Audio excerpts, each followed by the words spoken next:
Tonight on 15 Minutes, Designer DNA. A decade ago, gene editing was experimental. Today, it is a clinical reality. At the center of it all is a technology known as CRISPR-Cas9, a molecular tool that allows scientists to cut and replace specific segments of DNA with remarkable precision. Originally developed in part through the groundbreaking work of Jennifer Doudna and her colleagues, CRISPR has already been used to treat devastating genetic conditions. In recent years, clinical trials have successfully treated sickle cell disease and certain inherited blood disorders by correcting the underlying mutation at the genetic level. For families facing hereditary disease, this technology has meant something extraordinary. Children born free from suffering that once defined generations. But medicine rarely stands still. What began as a tool to fix has rapidly evolved into a tool that could enhance. Scientists now project a near future in which gene editing could influence traits like muscle efficiency, memory retention, even height or eye color. The line between therapy and enhancement is no longer theoretical. It's approaching commercial viability. And that brings us to Neogenesis, a reproductive genetics firm at the center of a growing ethical storm. Their leadership faces a question that could reshape not just their business, but the future of society itself.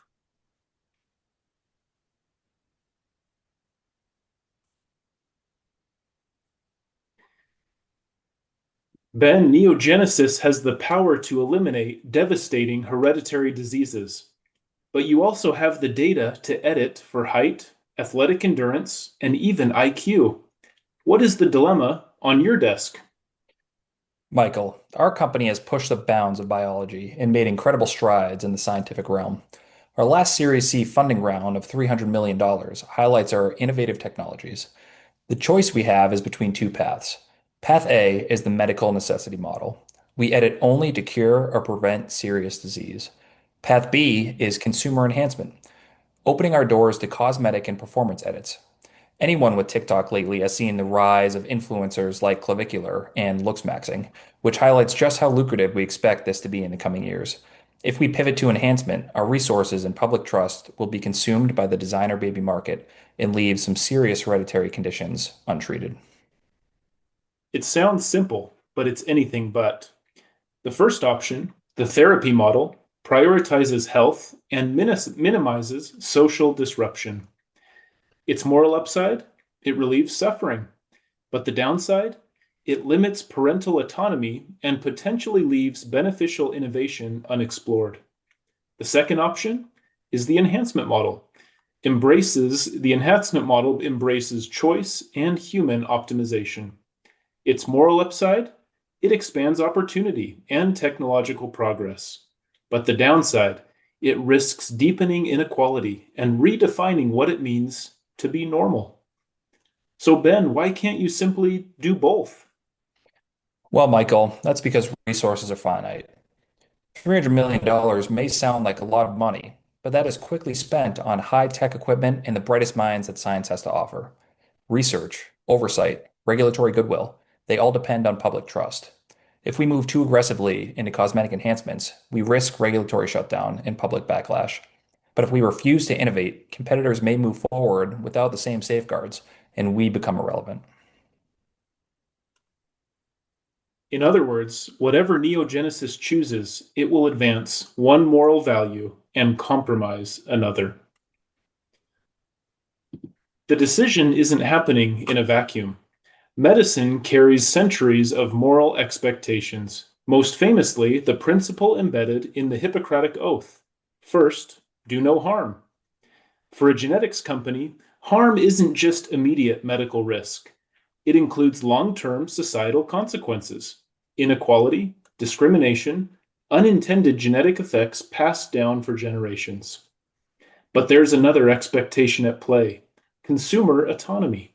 In a free society, parents make choices every day to improve their children's lives: education, nutrition, extracurriculars. If technology safely exists to enhance opportunity, is it ethical to deny that choice?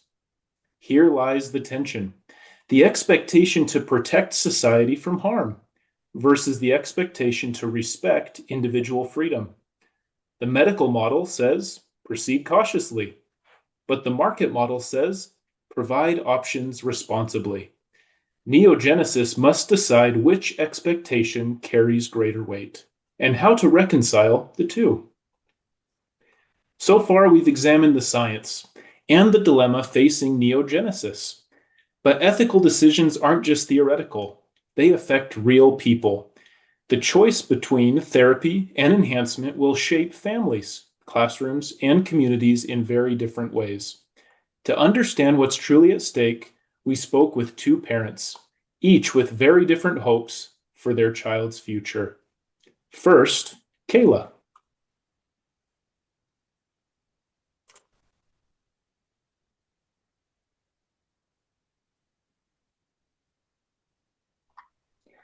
My children have a 50% chance of inheriting Huntington's. You're asking me if I would choose to remove that gene? Of course I would. So, Kayla, you argue that medical need should be prioritized. Of course, cosmetic editing is about preference. Therapeutic editing is about reducing and eliminating preventable suffering. When companies choose how to invest their resources, their priority should be on helping people live healthy lives. Gene editing has the potential to eliminate diseases that have caused pain for generations. Choosing cosmetic enhancements instead risks turning a medical breakthrough into a luxury product. Kayla, you've also said that there is a broader economic argument here. Could you share more? Absolutely. Treating genetic diseases costs healthcare systems billions of dollars over time. My child will need medications, specialist visits, hospital care, possibly for his entire life. If gene therapy could fix the underlying genetic cause early on, those lifelong medical costs could disappear. This wouldn't just help my family, it would benefit millions of other families facing all kinds of health conditions. Instead of treating symptoms for decades, you could address the root cause once. That saves money for families, insurers, and public healthcare systems. Cosmetic editing might generate profit in the short term, but therapeutic gene therapy could save society enormous amounts of money in the long run. Kayla, if you could speak directly to the leaders of one of these companies, what would you tell them? I would tell them this technology is more than just a business opportunity, it's a moral responsibility. You have the power to relieve suffering for millions of families. Please don't prioritize making people better than normal for helping people who are simply trying to live a normal, healthy lives. First order effect, a child cured. Second order effect, fewer healthcare costs. Third order effect, an entire disease erased from the gene pool.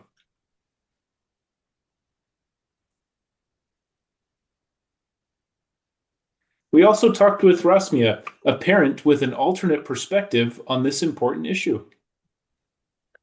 When people hear cosmetic gene editing, they immediately think vanity, like this is about designer eye colors or some superficial upgrade, but that's not how I see it.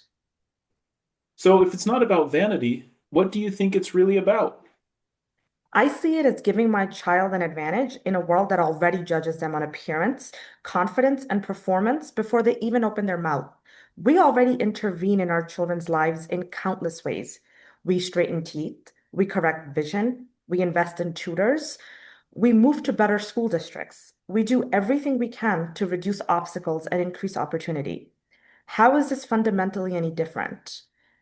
If science can safely reduce traits that might lead to bullying, discrimination, or lifelong insecurity, why wouldn't I consider it?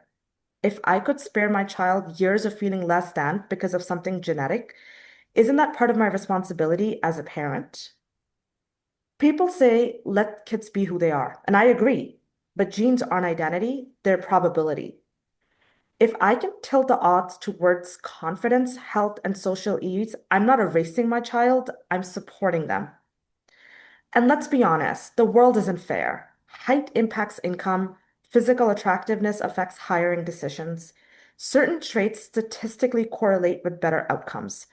We can pretend these biases don't exist, but they do. Refusing to use available tools doesn't make society more just. Rasmi, are you worried that this could create an even bigger gap between families who can afford enhancements and those who can't? No, as I stated, refusing to use the tools that are available to us, it's not going to make for a more just society. It just means some children benefit and others don't. If the technology is safe, regulated, and accessible, I don't see it as vanity. I see it as prevention. Prevention of suffering, prevention of disadvantage. As a parent, my job isn't to preserve some abstract idea of natural. It is to give my child the best possible start. And if this is the next evolution of that responsibility, I think we should at least be brave enough to talk about it. First order effect, a competitive edge.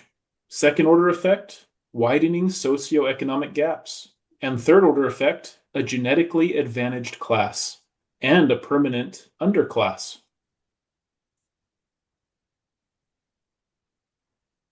In the end, the debate at Neogenesis didn't come down to technology. The science was there. The real question was something much harder: identity. What kind of world do we want to build, and what kind of people do we want to be? For me, being a parent means accepting a child as they are, not designing them. I want to raise a human being, not a product. A child shouldn't feel like they were engineered to meet someone else's expectations. They should grow, struggle, and discover who they are on their own terms. And I respect that, but I see parenting a little differently. My job is to prepare my child for the world they're going to live in, not the world we wish existed. If there are safe, responsible tools that can give them the confidence to protect from hardship, I feel a responsibility to consider them. To me, using science to give your child every possible advantage isn't manufacturing perfection, it's preparing them for reality.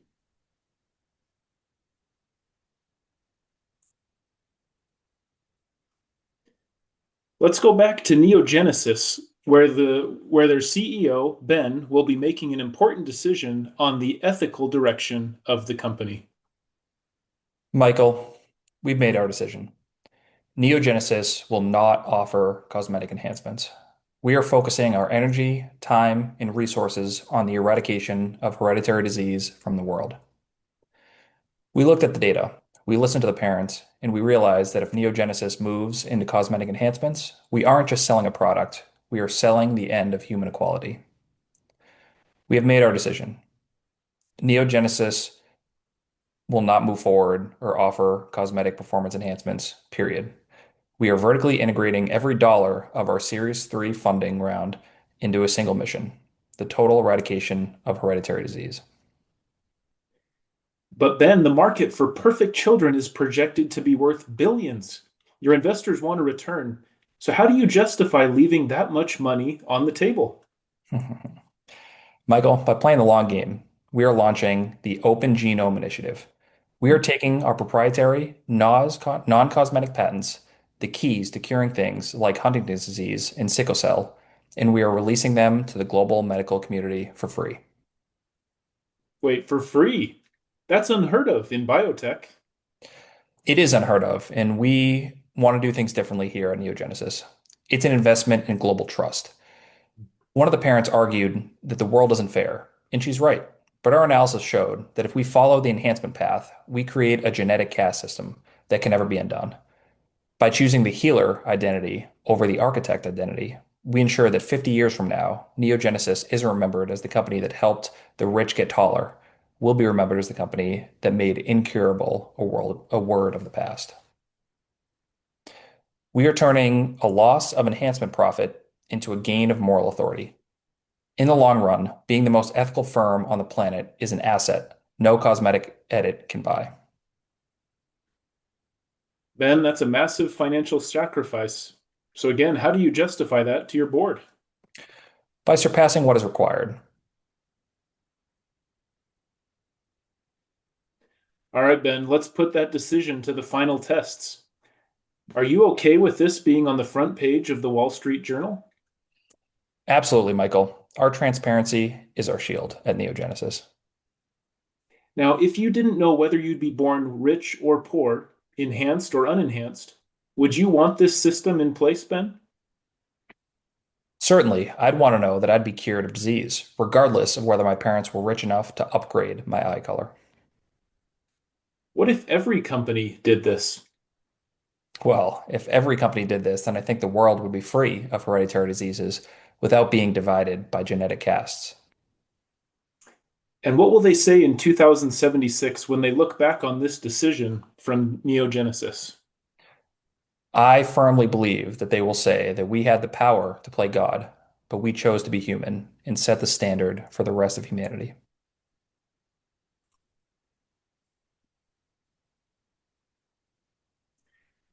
Gene editing offers the power to rewrite biology itself. The question is no longer, can we? It's who do we become if we do? First 15 minutes, I'm Michael, and this is Designer DNA, the blueprint for the future.